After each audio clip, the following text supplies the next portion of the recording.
dyan. Punta muna tayo sa isang kwarto sa kabila.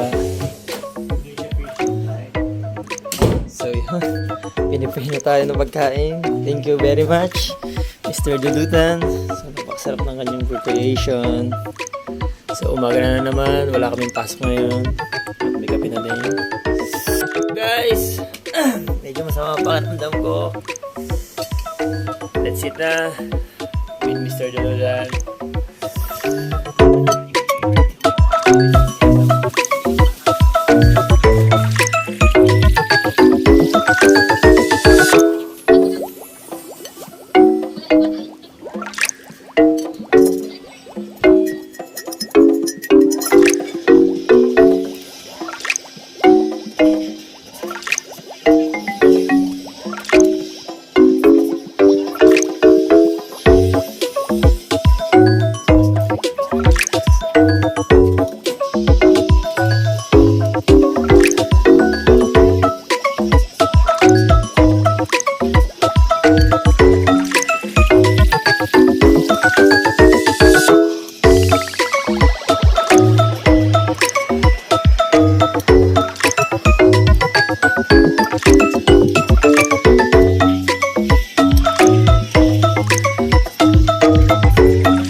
Mga coffee lover yan.